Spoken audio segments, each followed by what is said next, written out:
रहमानिर्रहीम। तीन बड़े भगवानों को एक ही मूर्ति में जमा करके इनकी परस्तश की जाती है, इसे त्रिमूर्ति कहते हैं। इसे हिंदू मत का अक़ीदा तस्लीस भी कहा जाता है। वो ब्रह्मा, विष्णु और शिव हैं।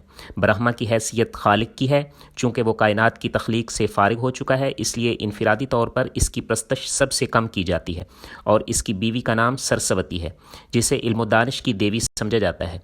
दूसरा देवता विष्णु है, जो अशिया की हिफाजत व बका का जामिन है। इसकी बीवी का नाम लक्ष्मी है, जो दौलत व खुशबख्ती की देवी है, जिसकी इबादत सबसे ज़्यादा की जाती है। नाजरीन, हिंदुओं के नज़दीक विष्णु की रूह ना सिर्फ इंसानों बल्कि जानवरों में भी हुलूल कर जाती है। इसलिए अब तक ये 9 मुख्तलिफ अवतारों में ज़ाहिर हो चुका है।